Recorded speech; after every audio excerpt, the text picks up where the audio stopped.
چیز کی کمی ہے؟ جو عزت ملی ہے وہ نام مصطفیٰ سے ملی ہے۔ ایک صحابی ہے حضرت نعمان، یہ ایک بادشاہ کے ہاں گئے تھے ایمبیسیڈر بن کر کے، ترجمان حضور کے قاصد بن کر گئے تھے۔ بہت دور ملک تھا، میرے آقا مدینے میں ہے، لیکن جانتے ہو اس بادشاہ نے آپ کے آنے کے لیے ریشم کا قالین بچھایا، سونے کی کرسی لگائی، لیکن وہ صحابی رسول جیسی آئے اپنی تلوار سے انہوں نے ریشم کے قالین کو پھاڑ دیا، زمین پر چلنے لگے، اور کرسی جب سونے کی کلائی کی ہوئی کرسی بچھائی گئی ان کے لیے، بادشاہ نے بہت عزت دیا کہ محمد عربی کا قاصد آیا ہے، سفیر آیا ہے، لیکن انہوں نے کرسی کو بھی ٹھکرا دیا، کہا مجھے دوسری کرسی لاؤ۔ کیوں؟ صرف اس لیے اس بادشاہ نے پوچھا کہ اتنا زیادہ غرور ہے عرب والوں میں، اتنا زیادہ ایٹیٹیوڈ ہے محمد عربی کے غلاموں میں، ان کے سفیروں میں؟ صحابی رسول نے کہا نہیں، نہ یہ غرور ہے نہ یہ تکبر ہے۔ میرے آقا صلی اللہ تعالی علیہ وسلم نے فرمایا ریشم کا استعمال مرد کے لیے حرام ہے، سونے کا استعمال مرد کے لیے حرام ہے، تو میں مدینے میں رہوں تب بھی غلام ہوں، دنیا میں کہیں پر رہوں تب بھی میں غلام ہوں۔ انہوں نے پاس و لحاظ رکھا ہے نسبت رسول کا، تو پھر وقت کے بادشاہوں کو بھی انہوں نے جھکنے پر مجبور کیا ہے۔ کس چیز کی کمی ہے مسلمانوں تمہارے پاس؟ کون سی دولت کی کمی ہے؟ سب سے بڑی دولت تو تمہارے پاس یہ ہے، آج تک ایک بہت بڑی بات میں بتاؤں آپ کو، یہ آپ کی مسجد کے امام ہیں، محبت چاہے جتنی بھی کرتے ہو آپ ان سے، عقیدت جتنی بھی کرتے ہو، ایک دن ان سے کہہ دینا مولانا عبد الکریم اپنے باپ کا نام لے کر لوگوں کو رکوع میں جھکا کے دکھائے، لوگوں کو اللہ اکبر کہنے کی بجائے اپنے باپ کا نام یا بادشاہ کا نام لے کر سجدے میں جھکا کر کے دکھائے، کوئی جھک سکتا ہے؟ ارے بادشاہ وقت بھی یہاں آ کر کھڑا ہو جائے اور کہے میرے نام سے جھک جاؤ، مجال ہے کوئی ایک بھی پیشانی جھکے گی؟ نہیں جھکے گی۔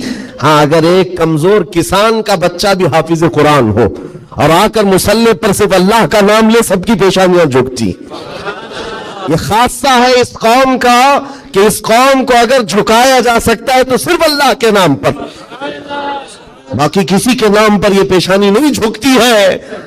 اور آپ کو پتا ہے آج کے دور کا یہ بھارت تو چھوٹا ہے، اکھنڈ بھارت جس پر اکبر بادشاہ راج کرتا تھا، جس میں افغانستان تک کی سیمائیں آتی تھی، اس دور میں ڈکٹیٹر رول ہے، کوئی الیکشن والا بادشاہ نہیں ہے۔ 40 سال تک بیٹھا ہوا بادشاہ جب نیا دین لے کر کے آیا، اور اس کا نام بھی اکبر تھا، نمازیں بھی اس نے اس طرح بنائی کہ بادشاہ کے نام پر رکوع ہوگا، سجدہ ہوگا۔ میرے عزیزوں، ایسا تمکنت اور ایسے جلال والا بادشاہ، لاکھوں کی فوج ہے اس کے پاس، بڑے بڑے راجے مہاراجے آنکھ نہیں ملا سکتے تھے، لیکن جب اس نے یہ کہا کہ عبادت میں بادشاہ کے نام پر جھکنا ہوگا، صرف 25 سال کی عمر کا مجدد الف ثانی کھڑا ہو گیا، کہا نہیں یہ پیشانی جھکے گی تو صرف اللہ کے نام پر۔ حد ہو گئی میرے عزیزوں، بادشاہ وقت جس کے پاس سارا جبر طاقت ہے نہیں جھکا سکا، اور جھکانے کے لیے اس نے ایک بار کیا کیا، دربار میں اتنا چھوٹا سا دروازہ بنایا کہ آنے والا جھک کر کے ہی آئے، جو بھی دربار میں آئے وہ جھک کر، سیدھا آ نہیں سکتا تھا، اتنی چوکھٹ چھوٹی بنا دی۔ مجدد صاحب رحمت اللہ تعالیٰ علیہ کو بلایا گیا تھا دربار میں کہ یوں تو یہ جھکتا نہیں، لیکن دربار میں آنا ہے تو کیسے آئے گا؟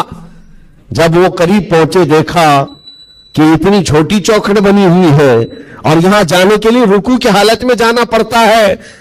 وہ اللہ رب العزت کا ایسا بندہ، رسول پاک کا سپاہی، اپنے دین کا محافظ، دیکھتا ہے جانا ہے ٹھیک ہے جائیں گے، لیکن جس وقت داخل ہونا تھا وہ نہ جھکے، نہ ہی رکوع کیا، نہ ہی پیشانی جھکائی، پہلے پیر اندر ڈال دیا، پیر اندر ڈال دیا۔ جیسے سامنے لوگوں نے دیکھا کہ لوگ پیشانی پہلے اندر ڈال کر کے آتے تھے، اور یہ عالم دین ہے کہ پیر اندر ڈال کر کے آ رہا ہے۔ یہاں جیسی آئے تو لوگوں نے یہ اعلان کیا کہ بادشاہ کی بڑی توہین ہوئی، بادشاہ کی بڑی توہین ہوئی، پاؤں دکھا کر کے آ رہا ہے یہ مولوی، قدم دکھا کر کے آ رہا ہے۔ آپ نے کہا بادشاہ کی توہین میں نے نہیں کی، بادشاہ نے خود اپنی توہین کروائی ہے، اسے خود پیر پسند تھے اس لیے دروازہ چھوٹا کیا۔ عزیزان گرامی وقار، تمہارے پاس کس چیز کی کمی ہے؟ اللہ تعالیٰ نے یہ خصوصیت عطا کی ہے، یہ پیشانی کبھی کسی غیر کے سامنے نہیں جھکتی ہے۔ نہیں جھکتی ہے. کروڑوں کے سامنے تھوڑی نا طاقت و قوت کی پوجا کرنے والی یہ قوم نہیں ہے. آج ان کے پاس طاقت آئی تو ان کی پوجا کریں گے, ان کے پاس آئی تو ان کی پوجا کریں گے. قوم مسلم صرف اور صرف اللہ وحدہ لا شریک کی عبادت کرتی ہے. ہم رسول پاک سے بے پناہ محبت کرتے ہیں لیکن عبادت نہیں کرتے رسول کی بھی. حضور پاک صلی اللہ علیہ وسلم کے دربار میں بھی عبادت نہیں کرتے, تعظیم ہے, عبادت صرف اللہ کی کرتے ہیں. یہ خاصہ کم ہے, اسی بات سے تو پوری دنیا کو کڑن ہے اور جلن ہے کہ یہ دنیا میں ایک واحد قوم ایسی ہے. مجھے بتاؤ, ان سب کو جھکنے کے لیے مورتیاں دیکھنا پڑتا ہے, ہاں عبادت کرنے کے لیے اپنے اپنے خداؤں کی صورت اور مورت بنائی ہوئی ہے. پوری دنیا میں کروڑوں مسجدیں ہوں گی, کسی بھی مسجد میں خدا کی کوئی تصویر ہے؟ کہیں کوئی تصویر بنائی گئی ہے اللہ کی کہ اسے دیکھنا ہوگا پھر جھکنا ہوگا؟ عیسائی ہوں کہ یہودی ہوں کہ ہندو ہوں کہ کوئی بھی قوم ہو, سبوں نے کچھ نہ کچھ مورت بنائی ہے. صرف یہ تنہا قوم ہے جو بنا دیکھے اللہ کی بارگاہ میں سجدہ کرتی. یؤمنون بالغیب, اللہ نے تعریف میں فرمایا ہے یہ غیب پر ایمان لانے والی جماعت ہے, اور جس کا ایمان ہی اتنا مضبوط ہے خدا کو دیکھا کبھی نہیں اور جھکتے ہیں. آج تک امام صاحب کے پیجامے کو لے کر سوالات ہوتے رہے, امام صاحب کے آنے جانے کو لے کر سوالات ہوتے رہے. کوئی ایک بندہ بھی مجھے بتاؤ آ کر امام صاحب سے کہتا ہے ہر دن آپ جھکاتے ہیں کبھی اللہ کو دکھاتے کیوں نہیں؟ کوئی نہیں پوچھتا. ہر ایک کو پتا ہے ہمارا ایمان ہی ہے غیب پر ایمان لانے والی قوم. عزیزان گرامی وقار, اب میں آگے بات کرتا ہوں. جب اتنی خصوصیات تمہارے پاس ہے تو پھر اگر چہرہ کسی اور کی طرف جائے تو میں سمجھتا ہوں وہ دنیا کا بدترین آدمی ہے, بد نصیب آدمی ہے, جس کو اللہ نے سب سے بڑی نعمت دی تھی اور وہ ٹھکرا کر کے دوسروں کی جھولی میں چلا گیا. اسی لیے قرآن کہتا ہے وَمَن يَبْتَغِ غَيْرَ الْإِسْلَامِ دِينًا فَلَن يُقْبَلَ مِنْهُ, جو اسلام کے علاوہ کسی دوسرے دین کی طرف پھر گیا قیامت کے دن ہرگز اسے قبول نہیں کیا جائے گا. وَهُوَ فِي الْآخِرَةِ مِنَ الْخَاسِرِينَ, وہ آخرت میں بہت بڑے گھاٹے میں ہوگا. میں ایک مثال دیتا ہوں آپ کو.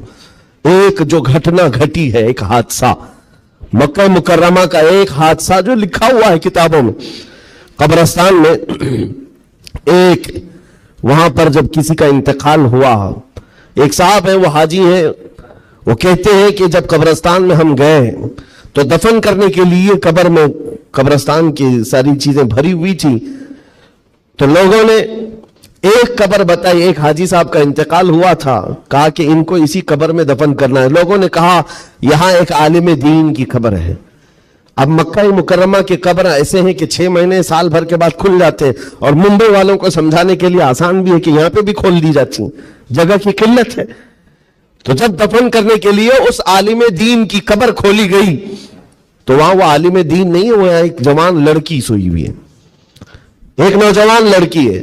تو جو جنازے میں آئے ہوئے تھے انہوں نے, ایک حاجی نے کہا میں تو اس لڑکی کو پہچانتا ہوں, یہ عرب کی نہیں, یہ مکہ کی نہیں, یہ فرانس کی رہنے والی اور کرسچن لڑکی ہے, یہ عیسائی لڑکی ہے. کہا یہ کیسے ہو سکتا ہے, ناممکن ہے. گھر سارے لوگوں کو جو خبر تھی وہ ایک اچھے عالم دین کی قبر تھی, یہاں ایک دوسری لڑکی کیسے دفن ہے؟ تو یہ ہنگامہ ہوا, بات پھیل گئی. اس کے بعد تحقیق کرنے لگے, جو علماء تک بات گئی تو علماء نے کہا کہ اگر یہ جو بندہ کہہ رہا ہے کہ یہ فرانس کی رہنے والی, یورپ کی رہنے والی لڑکی یہاں پر ہے, تو معلوم کرتے ہیں کہ وہاں حقیقت میں یہ لڑکی, اس کی شکل. تو کچھ لوگ ایک وفد کی شکل میں یورپ گئے ہیں اس حاجی صاحب کے ساتھ, جنہوں نے یہ پتہ بتایا تھا یہ لڑکی کو میں جانتا ہوں. جا کر کے اس کے گھر معلوم کیا کہ کیا تمہارے گھر میں فلاں فلاں شکل کی یہ لڑکی تھی؟ کہا ہاں, انتقال ہوا تھا, چند ہی مہینے ہوئے انتقال ہوا ہے. کہا کیا کیا تم نے؟ کہا ہم عیسائی رسم و رواج کے اعتبار سے اپنے قبرستان میں دفن کیا ہے, ہم کرسچن ہیں, عیسائی رسم و رواج سے ہم نے دفن کیا. تو جو گیا تھا وفد, اس نے پوچھا کہ کچھ اس کی عجیب چیزیں تھی؟ تو لوگوں نے کہا کہ ہاں ایک چیز تھی, ہمیں اندازہ ہو گیا تھا کہ وہ اسلام لا چکی تھی, ہم نے اس کو مارا توڑا بہت کچھ کیا ہے. تو پھر یہ بات خبر پھیلی اس لڑکی کے اسلام لانے کی, تو مقامی علماء کو پوچھا گیا. ایک عالم دین نے کہا ہاں وہ لڑکی